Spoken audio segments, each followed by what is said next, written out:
Hello बच्चों, आप सभी को टैलेंट इंस्टीट्यूट में स्वागत है। डी सोल डी सोल के लिए इम्पोर्टेंट नोट्स आप लोग के लिए मैं प्रोवाइड कर रहा हूँ। तो सबसे पहले बीए प्रोग्राम का हिस्ट्री का मैंने अपलोड कर दिया है। एक नोट्स जो हिस्ट्री का है, ये जो है पॉलिटिकल साइंस का है, बीए प्रोग्राम का ही है, थर्ड सेमेस्टर सेकेंड ईयर का। ओके बच्चों, तो आप लोगों को मैं धीरे धीरे सारे जितना भी अनर्स है, अनर्स पेपर है, बीए प्रोग्राम हो गया, बीए ऑनर्स हो गया, बीकॉम हो गया, जितना भी है, मैं आप लोग को नोट्स को प्रोवाइड कराऊंगा। ओके, तो आप लोग बस धैर्य रखिए आप लोग, और आप लोग देखते जाइए। ओके, तो चलिए, जो भी बच्चे अभी नए हैं वो क्या करें, प्लीज़ सब्सक्राइब कर लें चैनल को और अपने दोस्तों को बताएं कि आ जाएं, और उसके बाद से अपना प्रिपरेशन करें, क्योंकि बुक नहीं अभी अवेलेबल है। तो नोट्स है, ये बहुत इंपॉर्टेंट नोट्स है। ये यही क्वेश्चन आ भी सकते हैं, तो इसीलिए आप लोग एकदम सीरियस पढ़ लो, थोड़ा सा समझ लो, वैसे देख लो कि आप लोग की हाँ कैसा क्वेश्चन आता है। ओके, तो चलिए क्वेश्चन देखते हैं हम लोग, क्या है, किस टाइप का आ सकता है।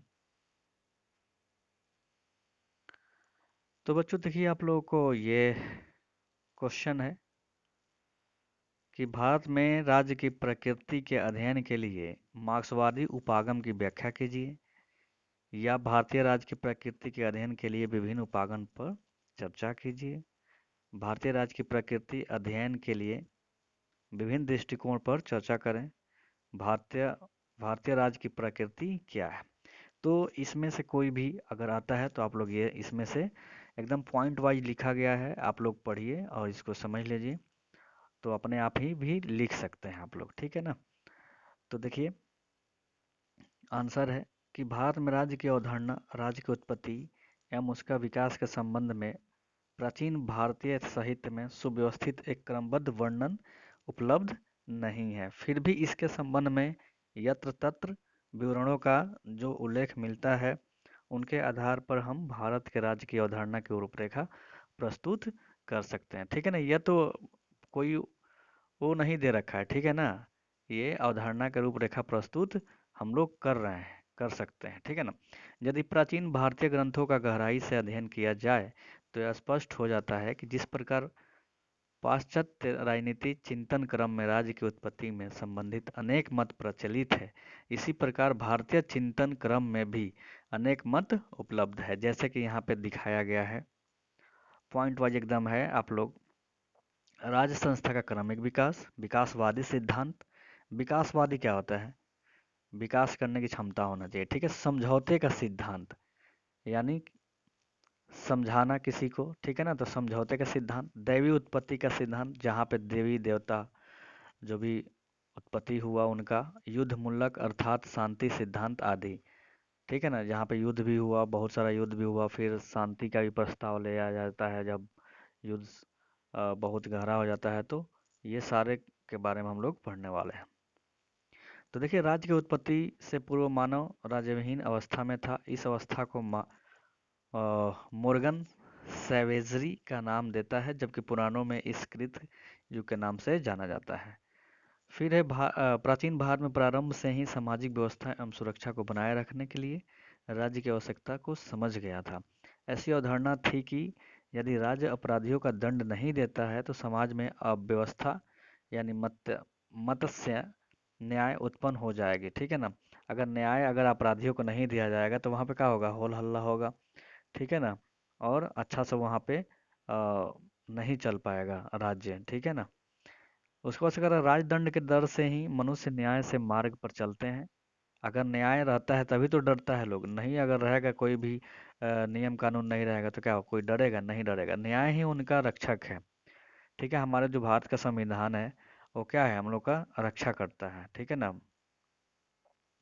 महाभारत में कहा गया है कि यदि दंडाधारक राजा पृथ्वी पर न हो तो सबल निर्बल का भक्षण उसी प्रकार करेंगे जिस प्रकार जल में बड़ी मछली छोटी मछली को भक्षण करते। अगर कोई नियम कानून नहीं रहता तो कोई भी किसी को क्या कर सकता है, मार सकता है, अपने नीचे दिखा सकता है, ठीक है ना।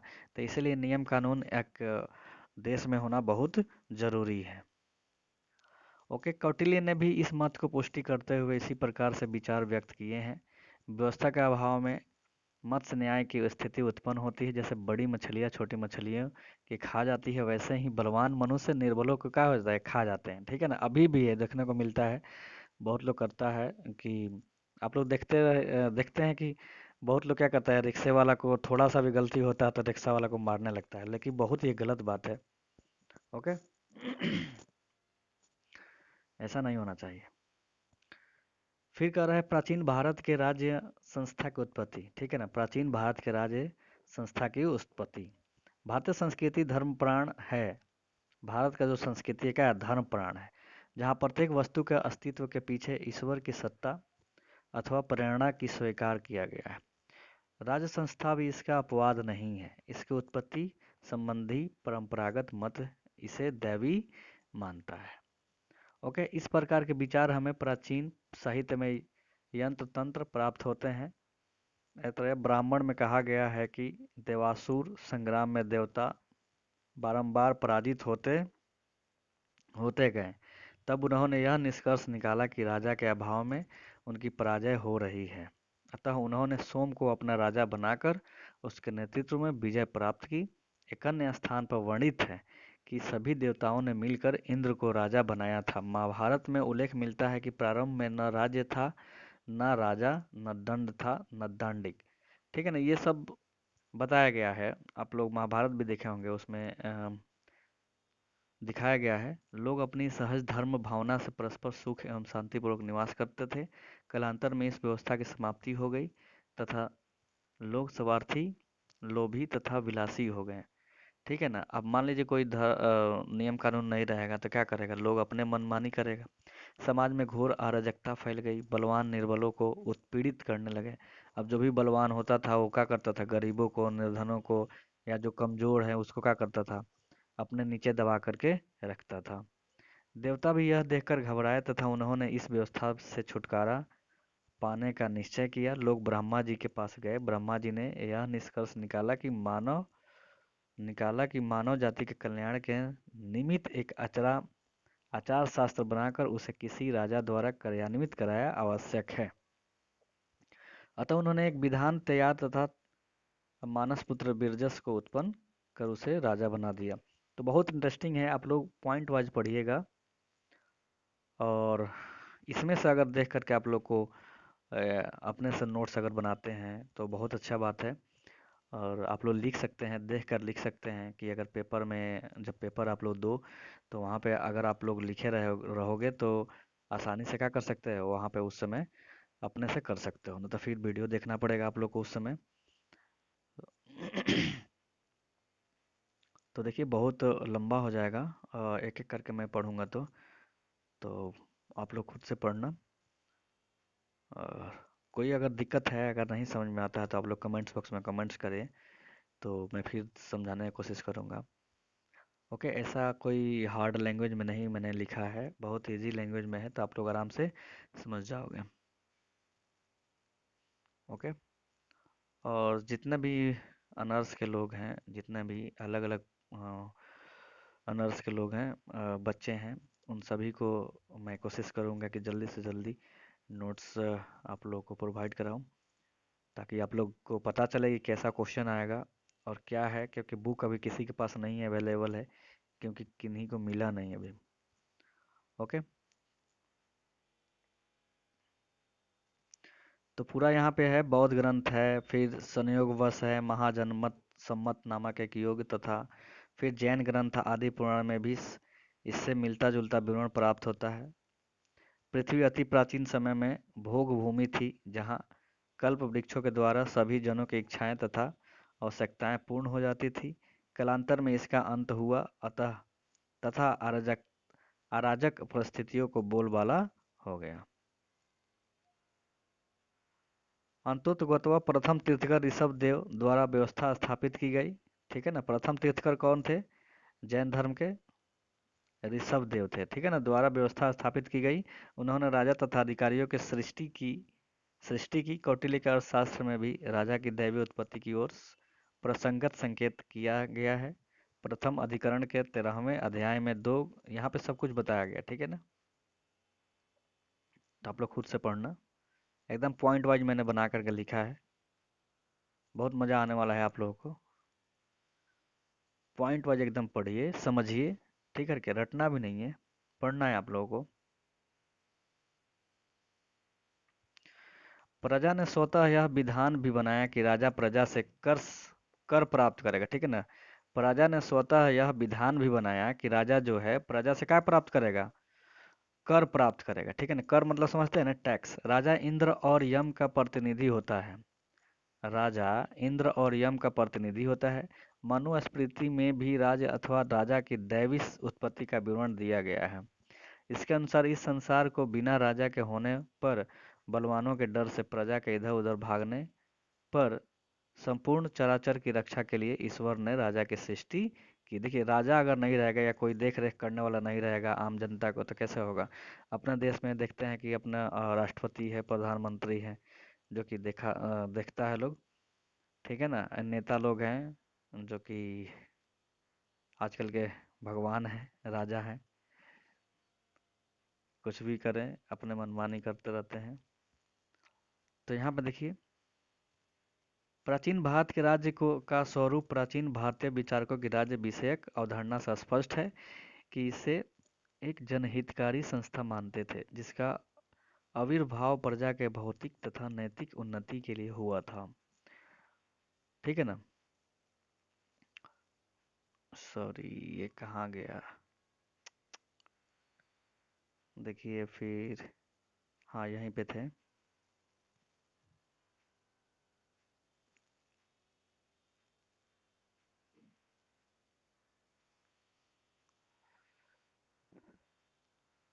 बच्चों ये थोड़ा आगे चला गया है।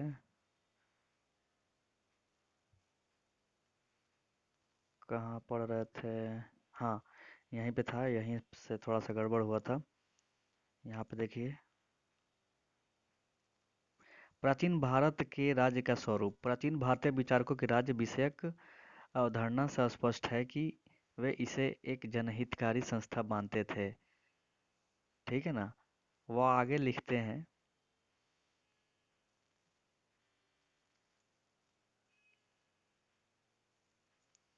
तो देखिए कह रहा है कि इसके अनुसार मनुष्य अपने कर्मों द्वारा ही एक अच्छा या बुरा बन सकता है। देखिए, कोई भी मनुष्य अपने कर्मों से ही अच्छा और बुरा बनता है। तो फिर ऐसी स्थिति में उसके जन्मजात दुष्ट या बुरे होने की प्रश्न की ही नहीं पैदा होता है। देखिए, पैदा होने के बाद ही लोग जैसा बनना होता है बनता है। वो उनका क्या कर सकते हैं, किस पे डिपेंड करता है, रहन सहन पे डिपेंड करता है कि वो कहाँ पे रहते हैं, किस स्थिति में रहते हैं, तो उस पे डिपेंड करता है कि किस तरह ढाल बने, ठीक है ना। ढल जाते हैं उसी में, जहाँ रहते हैं उसी में ढल जाते हैं। तो मनुस्मृति का यह कथन है कि जब लोग दंड से जीते जीते गए हैं, स्वभाव से ही शुद्ध मनुष्य दुर्लभ हैं, ठीक है ना। सर्वो दंड जीतो लोको दुर्लभो ही सुनिचर मनुष्य की सहज दुष्टता का प्रमाण नहीं प्रस्तुत करता है, ठीक बच्चों। तो आप लोग पढ़ते जाइए। करा एक स्थान पर वह सतयुग का वर्णन करते हुए लिखते हैं कि इससे धर्म तथा सत्य पूर्ण रूपेण प्रतिष्ठित थे, और कोई भी अधर्म द्वारा विद्या अथवा धन की प्राप्ति नहीं करता था। अब देखिए, प्राचीन भारत के राज्य का जो है उद्देश्य क्या था और कार्य क्या था, यहाँ पे ये उसके बारे में बताया गया है कि वैदिक साहित्य से राज्य के उद्देश्य तथा कार्यों का स्पष्ट ज्ञान नहीं हो पाता। तथापि इससे जो तंत्र यंत्र उल्लेख मिलते हैं उनमें उनसे हम यह निष्कर्ष निकालते हैं कि राज्य का मुख्य उद्देश्य शांति व्यवस्था की स्थापना करना तथा लोगों को सुरक्षा एवं उचित न्याय प्रदान करना। देखो, राज्य का व्यवस्था क्यों किया जाता है, शांति व्यवस्था कायम रखने के लिए, फिर लोगों को देख रेख करने के लिए, न्याय देने के लिए। नहीं तो फिर सब ऐसे छूट रहता है एकदम। राज्य के स्वामी का धृत व्रत अर्थात कानून और व्यवस्था को पोषक कटा गया। तो ये है,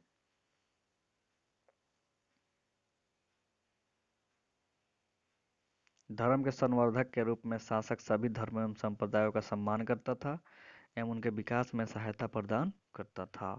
भारतीय विचारकों ने राजा को धार्मिक सहिष्णुता के मार्ग से विचलित न होने की सलाह दी। ठीक है ना, भारतीय जो विचारक जो थे, जो सोचने वाले थे, जो विचार करते थे, वो एकदम धार्मिक सहिष्णुता के मार्ग से विचलित न होने की सलाह देते थे। ठीक है ना, प्राचीन इतिहास के आदर्श शासकों ने इस सिद्धांत का पूरा पूरा पालन किया है। ठीक है ना, जो भी नियम कानून है, जो भी विचारकों ने बताया, उन उसी पे चला। अर्थ से तात्पर्य कृषि, पशुपालन, वाणिज्य आदि के विकास से है।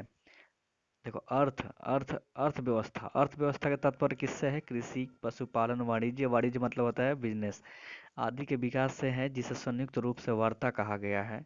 काम भौतिक सुखों के सामान्य अंश है। इसकी उन्नति सभी संभव है तभी संभव है जब राज्य में शांति एवं सुव्यवस्था व्याप्त हो। ठीक है ना, तो अगर आपको शांति रखना जब तक मिलेगी नहीं, तब तक आप कोई भी काम अच्छे ढंग से नहीं कर सकते हो। तो यही सब बताया गया है कि राज्य का उत्पत्ति क्यों और कैसे किया गया और क्यों जरूरी है, ये भी इसमें बताया गया है।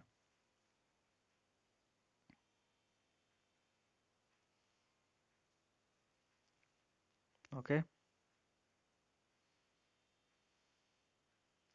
अब जो कह रहा है कि राजा को चेतावनी देते हुए मनु लिखते हैं, जो प्रजा की रक्षा न करते हुए भी बलि कर, शुल्क तथा प्रतिभाग आदि ग्रहण करता है, वह राजा तत्काल नरक को प्राप्त करता है। देखिए, कह रहा है कि वैसे राजा जो किसी को रक्षा नहीं करता है, अपने राज्य में किसी आम आदमी को रक्षा नहीं करता है, और सभी कुछ उन लोगों से लेता है, यानी कर टैक्स जो भी है वो लेते रहता है, तो वह राजा तत्काल नरक को प्राप्त करता है। ये देखिए, एक तरह का से श्राप है ना।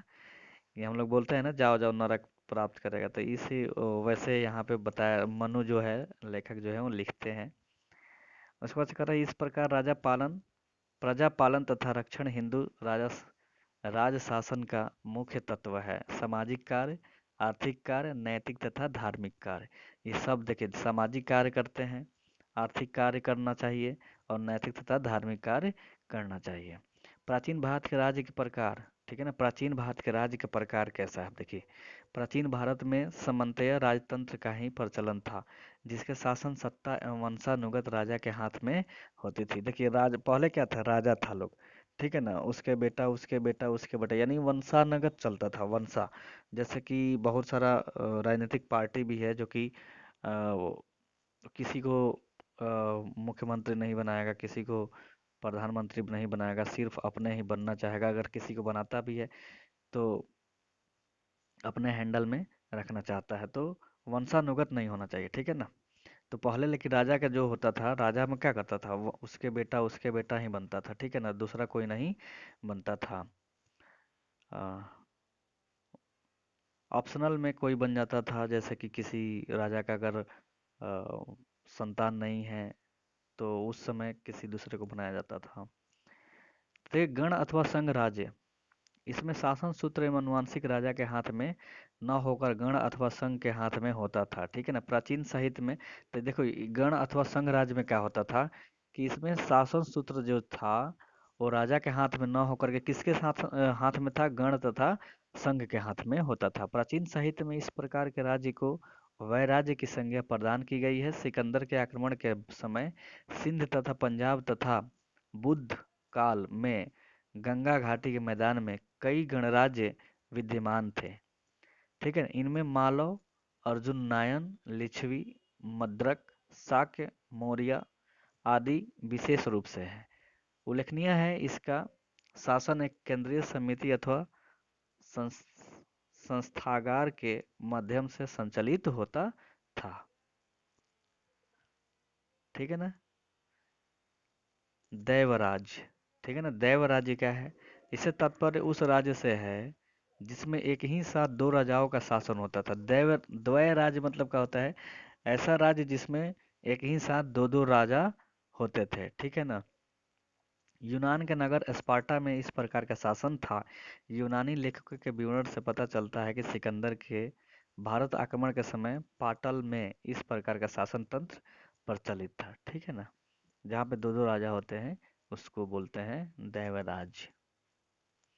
अब कह रहा है, अर्थशास्त्र में कहा गया है कि दैवराज्य परस्पर संघर्ष में नष्ट हो जाता है। कह रहा है अर्थशास्त्र में कहा गया है कि दैव राज्य परस्पर संघर्ष में क्या हो जाता था, नष्ट हो जाता है। जैन ग्रंथ अर्थशास्त्र आचारांग आचारांग सूत्र में भिक्षुओं को सलाह दी गई है कि वे ऐसे राज्यों में न जाएं। दैव राज्य के दोनों शासक जब परस्पर मेल से रहते थे तो वह अराज्य, तथा जब उनमें परस्पर संघर्ष होता था तो वह विरुद्ध राज्य कहा जाता था। तो ऐसे में किसी भी भिक्षुणु को नहीं कहा जाता था कि जहाँ भी दो राजा जहाँ पे राज्य करते हैं वहाँ पे न जाए। नगर राज्य, नगर राज्य इससे किसी प्रमुख नगर की राजधानी बनाकर सीमा समीपवर्ती भागों पर शासन किया जाता था। ठीक है ना।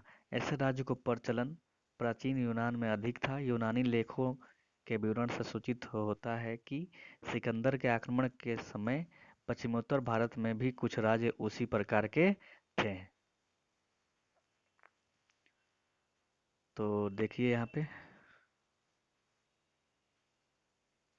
पॉइंट वाइज है, आप लोग अच्छे से पढ़ सकते हो। और कुछ अगर नोट्स बनाना है तो आप लोग बना सकते हो यहाँ से, कि जब पेपर हो तो आप लोग को दिक्कत ना आए।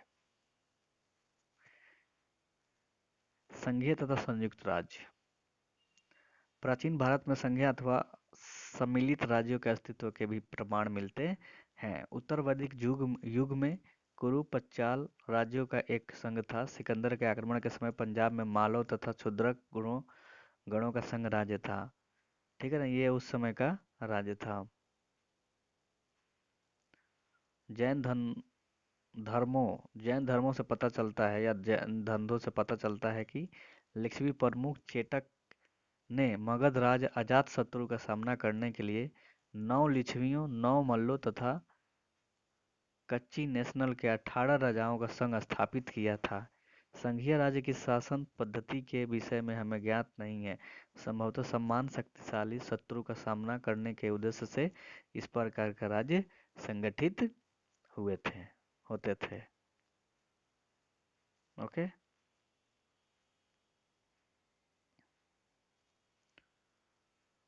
अब देखिए उदार दृष्टिकोण। उदारवादियों का तर्क है कि राज्य एक इकाई है। देखो उदारवादी जो लोग थे उनका तर्क था कि राज्य क्या होता था, इकाई है और समाज से ऊपर है। और समाज से क्या है भाई, ऊपर है। राज्य लोकतांत्रिक प्रक्रियाओं और राजनीतिक संस्थानों पर केंद्रित है।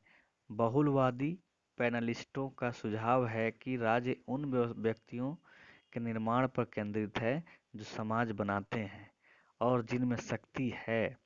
राज्य सामान्य मामलों के संचालन के लिए प्राधिकरण का उपयोग करता है। सरकार और समाज की संरचना राजनीतिक संदर्भ में अलग है। समाज से बना राज्य। हालांकि उदारवादी सिद्धांतकारों ने जोर दिया कि राजनीतिक बल प्राथमिक और स्वायत्त था और राज्य की स्वायत्तता पर जोर दिया गया था। दो दृष्टिकोण से आप राज्य देखते हैं, ये राजनीतिक अर्थव्यवस्था और राजनीतिक संस्थागत है। अब देखिए मार्क्सवादी दृष्टिकोण का होता है। मार्क्सवादी दृष्टिकोण, मार्क्सवाद के अनुसार समाज पूंजीवाद शासक वर्ग के हाथों में एक ऐसा अंग है जो आर्थिक शक्तिशाली वर्ग को नियंत्रित करता है। पूंजीवादी शासक वर्ग उत्पादन का मालिक और नियंत्रण करता था। पूंजीवादी क्या होता था, जो पूंजी ज्यादा रखा है, यानी जो धनी मनी है, ठीक है ना, वैसे है वही लोग मालिक होता था और नियंत्रण करता था। भारत में सीपीएम और सीपीआई जैसी वामपंथी पार्टियों साम्यवाद और मार्क्सवाद की विचारधारा रखती है। उनका अनुसार जमींदार बुजुर्वा राज्य जिसमें बुजुर्वा प्रमुख ताकत थी। शुरुआत में कम्युनिस्ट पार्टियों ने कहा कि भारतीय राज्य की प्रकृति शक्ति के संक्रमण की अपनी अवधारणा पर आधारित थी। 1950 से पहले भारतीय कम्युनिस्ट ने भारतीय राज्यों को एक अर्ध सामंती और अर्ध औपनिवेशिक इकाई के रूप में वर्णित किया गया। 1956 में सीपीआई ने फिर से भारतीय राज्य को जमींदार बुजुर्वा राज्य के रूप में परिभाषित किया, जिसमें बुजुर्वा अग्रणी शक्ति था। मार्क्सवादियों के अनुसार वर्ग निर्माण, सामाजिक संरचना और वर्ग संघर्ष की गतिशीलता राज्य और बुजुर्वा संक्रमण की सीमाओं की व्याख्या के लिए मूलभूत तत्व हैं। यद्यपि उनकी धारणा अलग है। ठीक है। तो ये फिर अब आता है गांधीवादी दृष्टिकोण। गांधी एक अहिंसा कार्यकर्ता थे, अहिंसा थे, जिन्होंने हर तरह की धमकी का विरोध किया। ठीक है ना, कोई धमकी देता था उनका विरोध करते थे। तो उन्होंने माना कि राज्य बल आधारित बल और कानून का एक रूप था। राज्य का एक व्यापक पुलिस बल आपराधिक अदालतों, जेलों और सैन्य नियंत्रण मशीनरी के माध्यम से लोगों पर अपनी इच्छा को लागू करने की संभावना है। ठीक है, गांधी जी क्या थे? अहिंसा का सूचक है, जो कि अ, शांति का प्रतीक है गांधी जी, जो कि मार धाड़ नहीं करते हैं, शांति से निपटाते थे। ठीक है ना।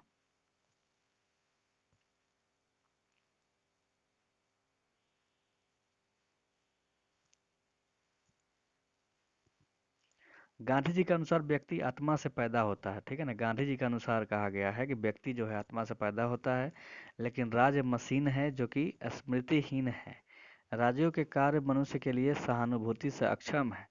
राज्य नियमों और विनियमों का पालन करता है। जो लोग उन नियमों को लागू करते हैं वे कोई नैतिक जवाबदेही नहीं जानते हैं। भारतीय नैतिक मूल्यों की परंपरा और राज्य के नैतिक आधार पर गांधी के विचार का आधार है। ठीक है ना, उन्होंने जोर देकर कहा कि सत्ता के विकेंद्रीकरण से व्यक्तिगत अधिकार बाधित होंगे। गांव लोकतंत्र के वास्तविक मूलभूत घटक है। इस प्रकार विकेंद्रीकरण विकेंद्रीकृत शासन संरचना ग्रामीण स्तर पर शुरू होती है। गांधी ने सामुदायिक गतिविधियों के लिए बॉटम लाइन के रूप में सहयोग के साथ एक स्वविनियमित शासन संरचना की वकालत की है। वह राज्य की जबरदस्ती का समर्थन नहीं कर रहा था। ठीक है, तो यहाँ पे समाप्त होता है। ओके बच्चों, और भी जितना भी है धीरे धीरे आप लोगों को सारे सब्जेक्ट का मैं नोट्स प्रोवाइड कराऊंगा। ओके, तो चलिए आप लोग इसको देखिए और पढ़िए, फिर मिलते हैं नेक्स्ट वीडियो में अगले टॉपिक के साथ। तब तक आप इसको देखिए। और अभी तक जो भी बच्चे अभी चैनल को सब्सक्राइब नहीं किए हैं, तो सब्सक्राइब करें और ज़्यादा से ज़्यादा लाइक्स दे और कमेंट दे वीडियो पे। जो भी अगर समझ में नहीं आता तो उसके बारे में वो लिखिए, मैं फिर से समझाने की कोशिश करूँगा, और फिर अच्छे से अच्छे फिर समझाने का, और भी अच्छे से समझाने की कोशिश करूँगा। ओके बच्चों, तो फिर मिलते हैं अगले वीडियो में।